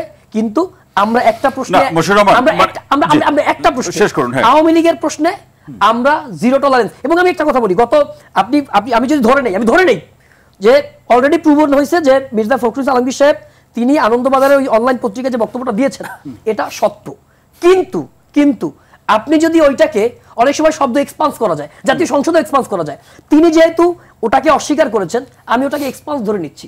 এক্সপান্স ধরে নিয়ে বলতে চাই, আজকে হামলার পরে, আজকে এই আক্তার হোসেনের উপরে হামলার পরে এবং যখন মির্জা ফখরুল আলমগীর ওখানে ছিলেন, তিনি কিন্তু বলেছেন আওয়ামী লীগের বিচার দলগতভাবেই, মির্জা ফখরুল আলমগীর সাহেব আসতে বলেছেন যে আওয়ামী লীগের বিচার দলগতভাবেই করতে হবে এবং আওয়ামী লীগকে কোনো ছাড় দেওয়া যাবে না। সেই জায়গায় দাঁড়িয়ে বলতে চাই আওয়ামী লীগের প্রশ্নে আমরা এক, আপসহীন এবং অভিন্ন। এই জায়গায় আরেকটি প্রশ্ন, এই আলোচনার একদম শেষে এসে, সেটি হচ্ছে আওয়ামী লীগ যে দেশের মধ্যে ঝটিকা মিছিল বা মশাল মিছিল করছে, কার সাহসে করছে? সাহসের ইঙ্গিত কে দিচ্ছে? দেখুন, আওয়ামী লীগ যে এই দেশে এখন মশাল মিছিল, স্পষ্ট করে বলুন, এখানে কেউ ইঙ্গিত দিচ্ছে না, কোন রাজনৈতিক দল, বিএনপি জামাত থেকে শুরু করে কোন রাজনৈতিক দল ইঙ্গিত না দিলে তাদের এই সাহস আছে। সম্পূর্ণ এর ব্যর্থতাই সরকারের। এই সরকার এই সরকার একটা ব্যর্থ, মানে যদি আপনি বলেন আওয়ামী লীগের বিচার করতে, আওয়ামী লীগের নেতাকর্মীদেরকে তাদের আইনের মুখোমুখি করতে এই সরকার ব্যর্থ হয়েছে, যার ফলাফল হিসেবে এরা মিছিল করছে এবং সেই মিছিল, এই সরকারকে যদি আপনি ব্যর্থ বলেন তাহলে তো সেই দায়িত্ব সকলের না। এই সরকারকে ব্যর্থ কোন অর্থে, এই সরকার যারা উপদেষ্টা আছেন, আপনি একটা হচ্ছে ধরেন আমরা পরোক্ষভাবে এই সরকারকে সাপোর্ট করেছি, সমর্থন করেছি, কিন্তু আপনি যখন এজ এ প্রতিষ্ঠান, যখন এই সরকার সমস্ত প্রতিষ্ঠানগুলো দায়িত্ব নিয়েছে, সেই সরকার যখন আপনি যখন ধরেন আমি শেষ করি, যখন আপনি ধরেন আপনি কিছু করতে যাবেন, আমি বলেন বা এনসিপি বলেন বা বিএনপি জামাত বলেন, তারা নেতাকর্মীরা যখন কোনো কিছু করতে যাবে তখন আপনি বলছেন মব, এবং আপনি ইভেন জাতীয় পার্টির ঘটনার ক্ষেত্রে গণ অধিকার পরিষদের উপরে হামলা হয়েছে। এখন দেখুন এই সরকার আওয়ামী লীগের নেতাকর্মীদেরকে আইনের মুখোমুখি করতে ব্যর্থ হয়েছে, কিন্তু আপনার এই বিএনপি জামাত এনসিপির নেতাকর্মীরা যখনই যেখানে দেখেছে, ইভেন সাধারণ মানুষও যখনই দেখেছে আওয়ামী লীগ মিছিল করেছে, সেখানে তারা ধাওয়া দিয়ে তাদেরকে প্রতিহত করেছে, তাদেরকে পুলিশে দিয়েছে, আইনের মুখোমুখি করেছে। জনগণকে ধন্যবাদ জানাই, রাজনৈতিক দলগুলোকে ধন্যবাদ জানাই। অসংখ্য ধন্যবাদ অ্যাডভোকেট শাহ মাহফুজুল হক খন্দকার ভাই। আপনার কাছে আসতে চাই, এই যে পরাজিত যে দল বা ফ্যাসিস্ট আওয়ামী লীগের এই যে শক্তি ঝটিকা মিছিল বা মশাল মিছিল এবং দেশের বাইরে বিভিন্ন সম্মানিত উপদেষ্টা কিংবা গতকালকে যে জাতিসংঘের সাধারণ অধিবেশনে যারা সফরসঙ্গী হয়েছেন প্রধান উপদেষ্টা, তাদের উপরে যে হামলা, তাদের দুইজনের উপরে যে হামলার যে প্রসঙ্গ, এই সূত্র ধরে আপনার কাছে প্রশ্ন হলো যে এই শক্তি আওয়ামী লীগকে কে দেখাচ্ছে যে আসলে এই মুহূর্তে হামলা করলে বা মিছিল করলে তাদেরকে কেউ প্রতিবাদ বা প্রতিরোধ করবে না? এটা কি শুধুই সরকারের ব্যর্থতার জায়গা থেকে দেখছেন? ধন্যবাদ আপনাকে। আসলে বিষয়টা শুধুমাত্র সরকারের দায় এটাও আমি বলবো না, এখানে সামগ্রিক কিছু বিষয় আছে। প্রথম বিষয় হচ্ছে যে আসলে আওয়ামী লীগ যে কায়দায় বিরোধী দলকে দমন করেছে, এখন গণতান্ত্রিক চর্চা করার ক্ষেত্রে সরকার অনেক ক্ষেত্রে উদারতা দেখাচ্ছে, সেই উদারতার সুযোগ আওয়ামী লীগ নিচ্ছে, কিন্তু আওয়ামী লীগ তো আসলে গণতন্ত্রকে লালন করে না, পালন করে না। এটা একটা বিষয়। আরেকটা বিষয় হচ্ছে যে আওয়ামী লীগের প্রতিষ্ঠিত যে প্রশাসন, আইন শৃঙ্খলা বাহিনী, আপনি দেখেন গত 17 বছরে তারা যে আইন শৃঙ্খলা বাহিনী গড়ে তুলেছে, তারা আমরা কোন জায়গায় 3 জন লোক যদি একত্রিত হতাম, সেটাও সরকার বিরোধী ষড়যন্ত্র এবং সেটাকে নাম দিয়ে সে বাসা বাড়ি থেকে আমাদেরকে তুলে নিয়ে গেছে। এখন দেখা যাচ্ছে আওয়ামী লীগ 500, 300 বা 5000, 1000-2000 লোক নিয়ে মিছিল করতেছে, সেটাও আমাদের প্রশাসন জানে না, আমাদের প্রশাসন কাউকে গ্রেপ্তার করতে পারে না। তার মানে কি? তার মানে হচ্ছে যে এখানে কি আমাদের যে ডিবি বলেন বা আমাদের যে এনএসআই বলেন বা যে সংস্থাগুলো আছে, এসপি আছে, তারা কি কাজ করে না? তারা কেন ইনফরমেশন পায় না? তারা পরবর্তী যখন একটা মিছিল করে চলে যায় তখন 1-2 হয়তো নাম মাত্র গ্রেফতার হয়, কিন্তু আসলে এটাকে নিয়ে কোনো ধরনের কার্যক্রম করে বলে আমাদের মনে হয় না। এবং কিন্তু আইন শৃঙ্খলা বাহিনীর মাহফুজুল ভাই, আইন শৃঙ্খলা বাহিনীর বক্তব্য হচ্ছে তারা মিছিল থেকে কয়েকজনকে গ্রেপ্তার করেছে, 5-7 যাই হোক, এবং বাকিদেরকে গ্রেপ্তারের চেষ্টা তারা করছে। এই চেষ্টাতে আপনি কি সন্তুষ্ট হতে পারছেন? না, আমি সন্তুষ্ট না। আমি সন্তুষ্ট না এই কারণে যে তারা মিছিল করার আগেই তো, মানে যেখানে আমরা কোথাও দাঁড়াইতে পারতাম না, ঘরে বসে প্রোগ্রাম ইন্টারনালি করতে পারতাম না, সেটা প্রশাসন জেনে যেত, কিন্তু সেই প্রশাসনই আছে, সেই যন্ত্র মেকানিজম সবই আছে, কিন্তু এখন রাস্তায় একত্রিত হয়ে 1-2 লোক বা 500 লোক মিছিল করতেছে, তারা জানে না, জানার পরে মিছিল করার পরে গিয়ে তারা অ্যাক্টিভ হয়। এটা তো আসলে যথেষ্ট। তাহলে এই মাহফুজুল ভাই, অ্যাডভোকেট শাহ মাহফুজুল ভাই, এটা বলুন যে আসলে সরকারকে তাহলে তো কৌশল অথবা প্রতিরোধের কৌশল পরিবর্তন করতে হবে।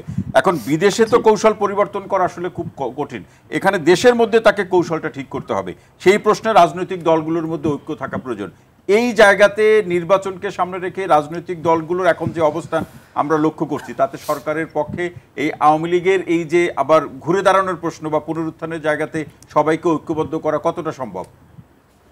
জি, ধন্যবাদ। একটা গুরুত্বপূর্ণ প্রশ্ন করেছেন। আসলে আমরা যখন জুলাইকে বা জুলাইয়ের সংগ্রামী যারা মাঠে আমরা যারা ভূমিকা রেখেছি কাঁধে কাঁধ মিলিয়ে, আচ্ছা আমাদের মধ্যে যখন বিভাজন, সেই সুযোগটা কিন্তু আওয়ামী লীগ নিচ্ছে, এটা বাস্তবতাটা অস্বীকার করার কোনো উপায় নেই।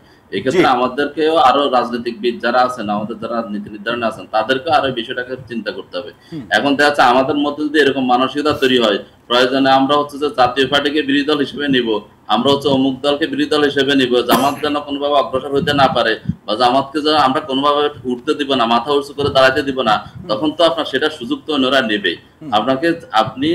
আমরা গণতান্ত্রিক 17 বছর আন্দোলন সংগ্রাম করলাম, এক পাতের জীবন দিলাম, ফাঁসির মঞ্চে ঝুললাম, আমরা গুম খুনের শিকার হলাম, কিন্তু আপনি যখন নিজেদের মধ্যে, আমার কথা হলো আপনি জুলাই পরবর্তী বাংলাদেশে আপনি আগের রাজনৈতিক কালচার চলবে না। আপনাকে রাজনীতি করতে হবে সৃজনশীল, জনকল্যাণমূলক, আপনার হচ্ছে যে ইনোভেটিভ রাজনীতি করতে হবে।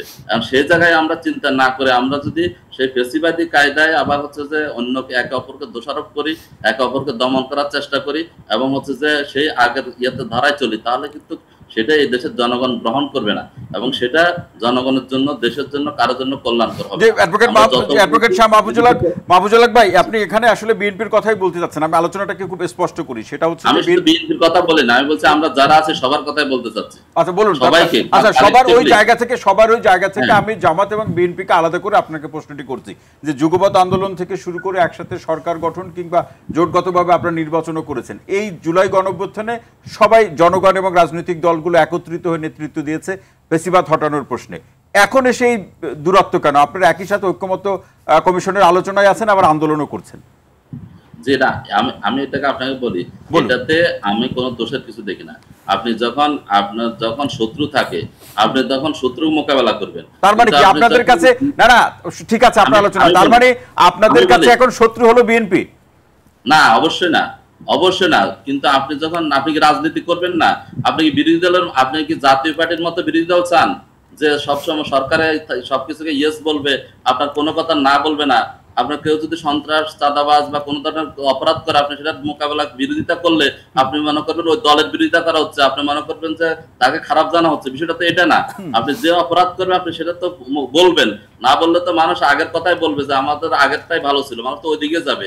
এই জন্য আপনাকে জামাতের যে স্ট্যান্ড পয়েন্ট, জামাত যে দ্বারা রাজনীতি করছে, আমরা ওদিনও আমি বলছি আমরা বিএনপির শত্রু না, আমরা কাউকে শত্রুতা করতে না। আমরা চাই নতুন বাংলাদেশে নতুন ধরনের রাজনীতি হোক, যেটা মানুষ আকাঙ্ক্ষা করে, যার জন্য 2000 লোক জীবন দিয়েছে, যার জন্য 45,000 লোক আহত পঙ্গুত্ব বরণ করছে, এত রক্ত দিয়েছে, আবার যেন রাজনীতি আগের দ্বারাই না যায়।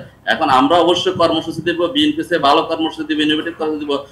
আমাদের মধ্যে কর্মসূচির মোকাবেলা হবে, ভালো কে কার চেয়ে ভালো করতে পারে, কে জনকল্যাণমূলক কাজ করতে পারে, সমাজ কল্যাণমূলক কাজ করতে পারে, এটা তো দোষের কিছু না। যদি বিএনপি ক্ষমতায় এসে আমরা বিএনপিকে ওয়েলকাম জানাবো, যদি জামাত ক্ষমতায় আসে তাহলে বিএনপি জামাতকে ওয়েলকাম জানাবে। এটাই তো রাজনীতির মেন্টালিটি। এখন যদি এটা যদি আমার রিসিভ করতে সমস্যা হয় যে আমার ছোট ভাই কেন আমার চেয়ে বড় হবে, আমি তাকে বড় হইতে দিব না, আমি তাকে যে কোনো ভাবে তাকে দমন করে দিব, তাকে সে বড় হইতে চাওয়া মানে আমার ক্ষতি করা, তাহলে তো এটা তো রাজনীতি না। রাজনীতিতে আপনি যখন সবগুলো রাজনৈতিক দলে তো আপনি ক্ষমতায় যাওয়ার জন্য রাজনীতি করে, অবশ্যই তার টার্গেট হচ্ছে ক্ষমতায় যাওয়া। এখন আপনি যদি আপনি সে পলিসি নেন, আপনি আমার চেয়ে ভালো পলিসি নেন, আপনি আমার চেয়ে ভালো কর্মসূচি দেন, আপনি জনগণের কাছে যান, জনগণের মন জয় করেন। জনগণ আপনাকে যদি ভোট দেয়, আমার তো তাতে আমি ওয়েলকাম জানাতে তো কোনো সমস্যা নাই। আপনি আবার যদি আরেকজনকে ভোট দেয়, আপনি তাকে রিসিভ করার মেন্টালিটি যদি না থাকে, তাহলে তো আপনি গণতন্ত্র বিকাশ হবে না।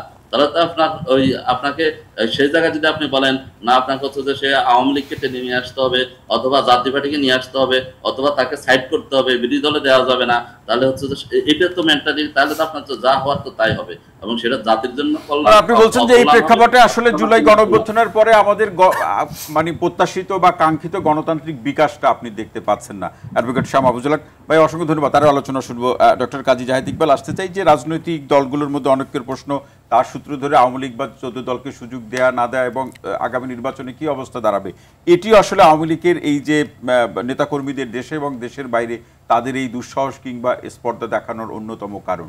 আপনি কি একমত, নাকি আসলে আইনি দৃষ্টিভঙ্গি থেকে আপনি ভিন্ন কিছু দেখেন? এই কারণে আইনি দৃষ্টিভঙ্গি যুক্ত করলাম যে আসলে যে মামলাগুলো হয়েছে এগুলোর বিচারের করার প্রশ্নে যে সময় এবং তথ্য উপাত্ত, এই দুটো বিষয়কে এক করে শুনতে চাই। হ্যাঁ, আমি একটু বলি, সেটা হলো যে রাজনৈতিক প্রেক্ষাপট এতক্ষণ সবাই বলেছেন, বেসিক্যালি ওইটাতে নতুন করে যুক্ত করার কিছু নাই, প্রেক্ষাপটটা ওই রকম।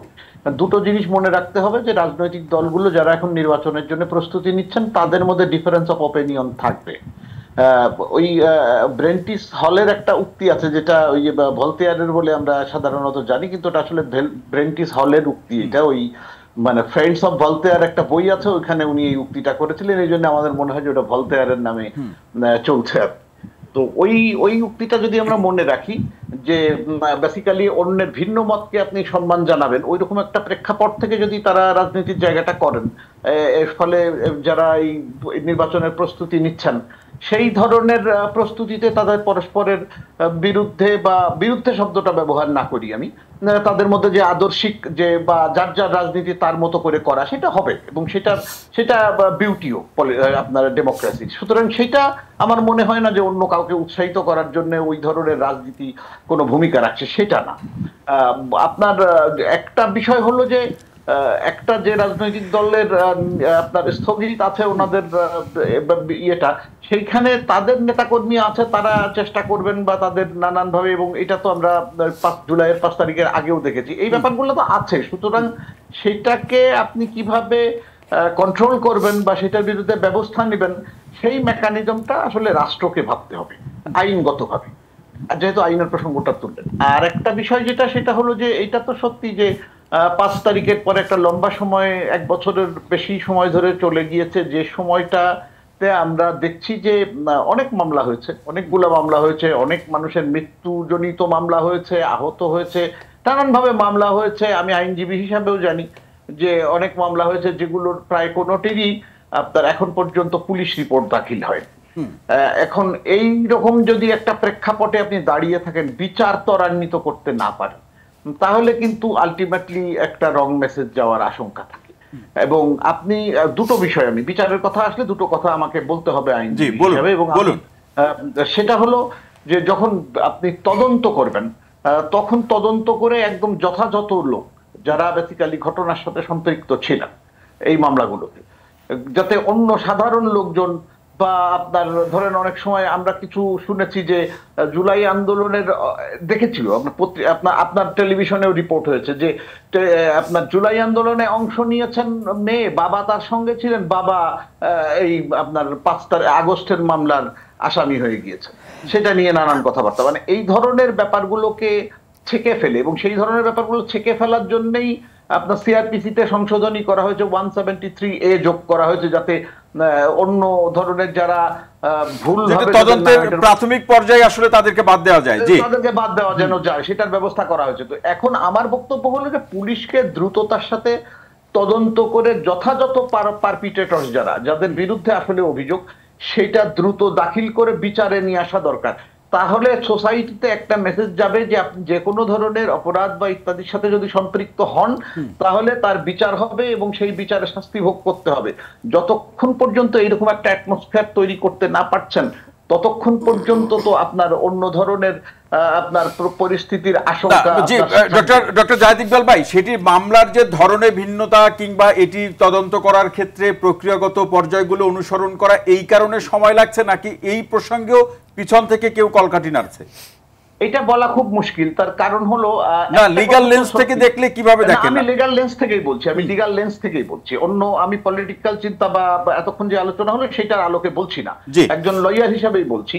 যেটা মানে বিষয় যেটা, সেটা হলো যে প্রথম যেটা প্রেক্ষাপট আপনি মনে রাখেন, সেটা হলো এই মামলাগুলোর এভিডেন্স খুব কঠিন না। কারণ হলো আপনার প্রচুর ভিডিও ফুটেজ আছে, পত্রপত্রিকার রিপোর্ট আছে, স্থানীয় সাক্ষী আছে যারা এটা দেখেছেন, 5 জন আহত হয়েছেন, নিহত হয়েছেন, এরকম লোকজনও আছে। তো সুতরাং আপনি এভিডেন্সের জন্য খুব বেশি কষ্ট করা দরকার না, আমার যতদূর মনে হয়েছে। সেই রকম একটা প্রেক্ষাপটে যখন আলটিমেটলি আপনার দেরি হয়, তখন কিন্তু রং মেসেজ যায়। আপনি যদি এমন হয় যে আপনার হয়তো কোনো মামলাতে 500 জন আসামি আছে, হতে পারে যে পুরোটা তদন্ত করতে আপনার সময় লাগছে, কারণ 500-600 জন লোকের ইনভলভমেন্ট তো আপনাকে প্রমাণ, বিয়ন্ড অল রিজনেবল ডাউট তো আপনাকে কোর্টে প্রমাণ করতে হবে। তো সেটা হতে পারে যে তদন্তকারী কর্মকর্তার বড় প্রেক্ষাপটে বা বড় ক্যানভাসে তদন্ত করতে সময় লাগছে, হতে পারে সেটা। কিন্তু সেটা যদি খুব বেশি রকম সময় লেগে যায়, তাহলে কিন্তু রং মেসেজ যাওয়ার আশঙ্কাটা থাকে।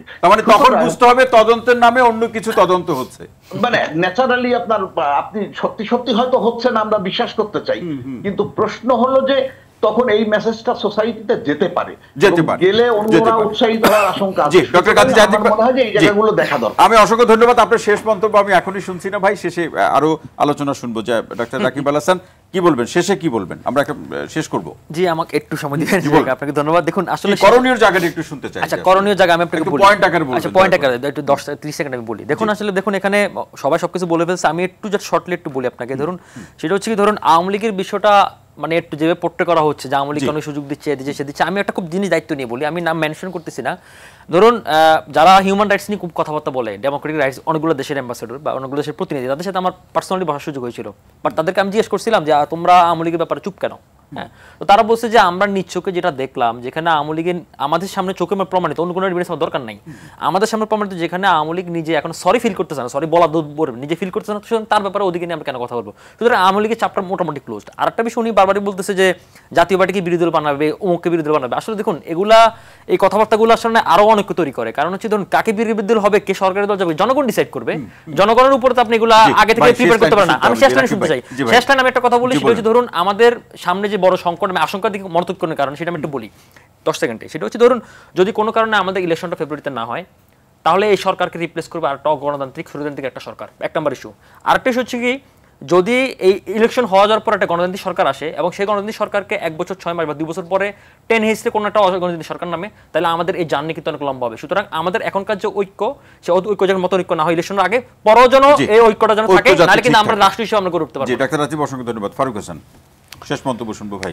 শেষ মন্তব্যটা হচ্ছে এই যে আপনি ডাক্তার রাকিব তো ভয় পাই দিলেন। হ্যাঁ, এই যে কথা শুনে আমি ব্যক্তিগতভাবে, এই যে কিছুক্ষণ আগে বললেন যে আওয়ামী লীগের যে ঝটিকা মিছিল, এই ঝটিকা মিছিল আসলে মশাল মিছিল, এই দুঃসাহসটা আসলে দেখাচ্ছে কিভাবে?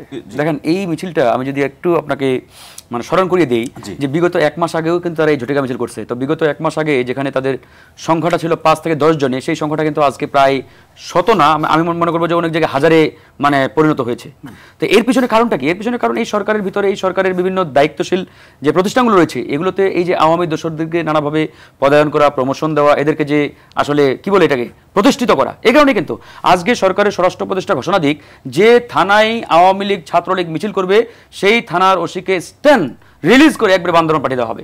যে জেলায় এরকম মিছিল করে পাঠালে ওখানে তো সুযোগ, কথার কথা বলছি, জাস্ট একটা অ্যাকশন, সেটা ভিন্ন অ্যাকশন নিতে পারে সরকার, জাস্ট অ্যাকশনের কথা বলছি, সিম্বলিক অর্থে। তো এরকম সরকারের পক্ষ থেকে ধরেন যে পরিষ্কার কোনো সিদ্ধান্ত তারা যদি জানিয়ে দেয় এবং অ্যাকশন নেয়, তাহলে দেখবেন যে অটোমেটিক্যালি আওয়ামী লীগের মিছিল আর বের হচ্ছে না।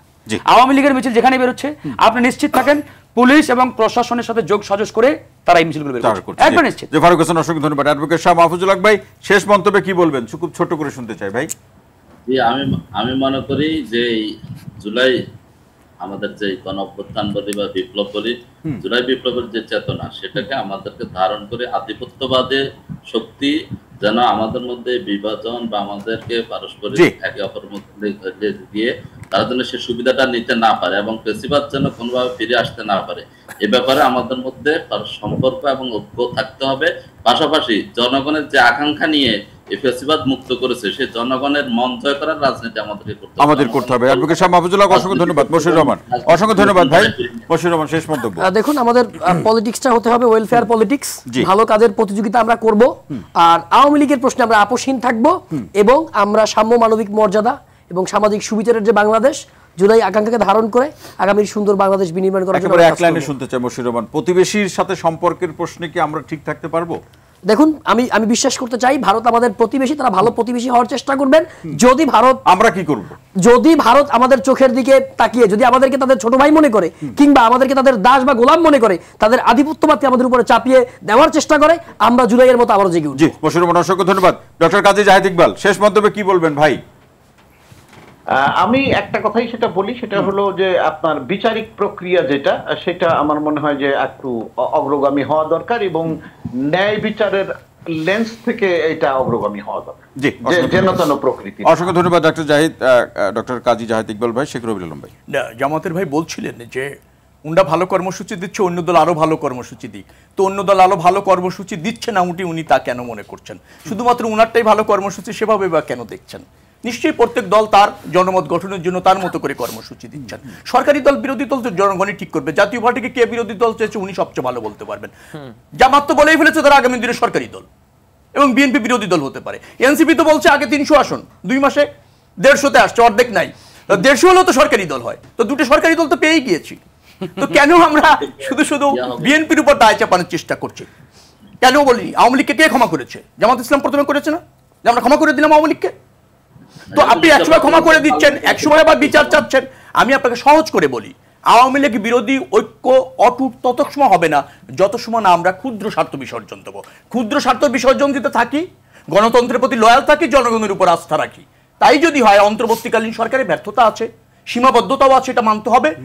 সময়টাও বেশি নিচ্ছে, কিন্তু তাদেরকে একটা গ্রহণযোগ্য নির্বাচন করতে সহযোগিতা যদি করি, আর আমাদের মধ্যে গণতন্ত্র চর্চা, ভিন্ন মতের প্রতি শ্রদ্ধা থাকলে নিশ্চয়ই বাংলাদেশ প্রতিষ্ঠিত হবে এবং আওয়ামী ফ্যাসিবাদ আজীবনের জন্য বিলুপ্ত হবে। জি, অসংখ্য ধন্যবাদ আজকের আলোচনার সম্মানিত আলোচক এবং এত সময় ধরে যে যেখান থেকে বসে আলোচনা শুনেছেন এবং দেখলেন, সবাইকে অসংখ্য ধন্যবাদ জানিয়ে স্বপ্ন দ্বারা নিবেদিত গণতন্ত্রের সংলাপ আজ এখানেই শেষ করছি। সঙ্গে থাকার জন্য অসংখ্য ধন্যবাদ এবং সবাইকে শুভরাত্রি।